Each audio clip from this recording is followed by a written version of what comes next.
ಎಲ್ಲರಿಗೂ ನಮಸ್ಕಾರ. ನಾನು ನಿಮ್ಮ ಮುತ್ತು. ಈ ಒಂದು ವಿಡಿಯೋದಲ್ಲಿ ಗಣರಾಜ್ಯೋತ್ಸವದ ಪುಟ್ಟದಾದ ಒಂದು ಕನ್ನಡ ಭಾಷಣವನ್ನು ನೋಡ್ತಾ ಇದ್ದೀವಿ. ಈ ಒಂದು ಭಾಷಣ ಇಷ್ಟವಾದರೆ ಒಂದು ಲೈಕ್ ಅನೇಕ ವಿಡಿಯೋಗಳಿಗೆ ಪ್ರೋತ್ಸಾಹದಾಯಕವಾಗಿರುತ್ತೆ ಅಂತ ಹೇಳುತ್ತಾ ಈ ಒಂದು ವಿಡಿಯೋನ ಇಲ್ಲಿಗೆ ಶುರು ಮಾಡ್ತಾ ಇದ್ದೀನಿ. ಮತ್ತು ನಮ್ಮ ಚಾನಲನ್ನು ಯಾರಾದರೂ ಹೊಸದಾಗಿ ವೀಕ್ಷಣೆ ಮಾಡ್ತಾ ಇದ್ದರೆ ಈ ಕೂಡ ಸಬ್ಸ್ಕ್ರೈಬ್ ಮಾಡಿ. ಹಾಗಾದರೆ ಈ ಒಂದು ವಿಡಿಯೋನ ಇಲ್ಲಿಗೆ ಶುರು ಮಾಡ್ತಾ ಇದ್ದೀನಿ.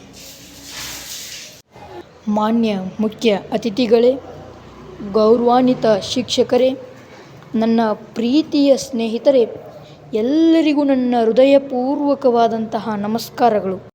ಇಂದು ನಾವು ಎಲ್ಲರೂ ಸೇರಿ ನಮ್ಮ ದೇಶದ 76ನೇ ಗಣರಾಜ್ಯೋತ್ಸವವನ್ನು ಸಂಭ್ರಮದಿಂದ ಆಚರಿಸುತ್ತಿದ್ದೇವೆ. 1950ರ ಜನವರಿ 26ರಂದು ನಮ್ಮ ದೇಶಕ್ಕೆ ಸಂವಿಧಾನ ಜಾರಿಗೆ ಬಂದಿತು.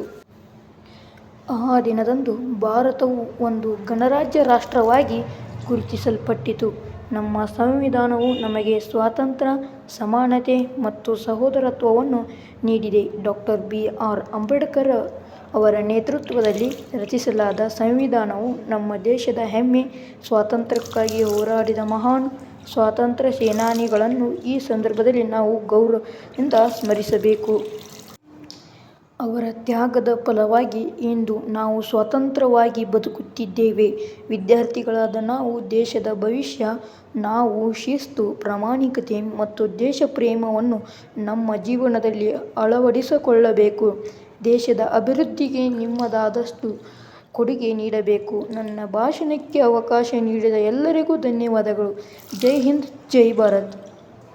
ಈ ಒಂದು ಭಾಷಣ ನಿಮಗೆ ಇಷ್ಟವಾಗಿದ್ದರೆ ವಿಡಿಯೋನ ಕೊನೆ ತನಕ ನೋಡಿದರೆ ಲೈಕ್ ಮಾಡಿ ಹಾಗೂ ಶೇರ್ ಮಾಡಿ, ಸಬ್ಸ್ಕ್ರೈಬ್ ಮಾಡೋದನ್ನು ಮರಿಬೇಡ ಅಂತ ಹೇಳ್ತಾ ಈ ಒಂದು ವಿಡಿಯೋಗಿನ್ನ ಇಲ್ಲಿಗೆ ಕೊನೆಗೊಳಿಸ್ತಾ ಇದ್ದೇನೆ. ಧನ್ಯವಾದಗಳು.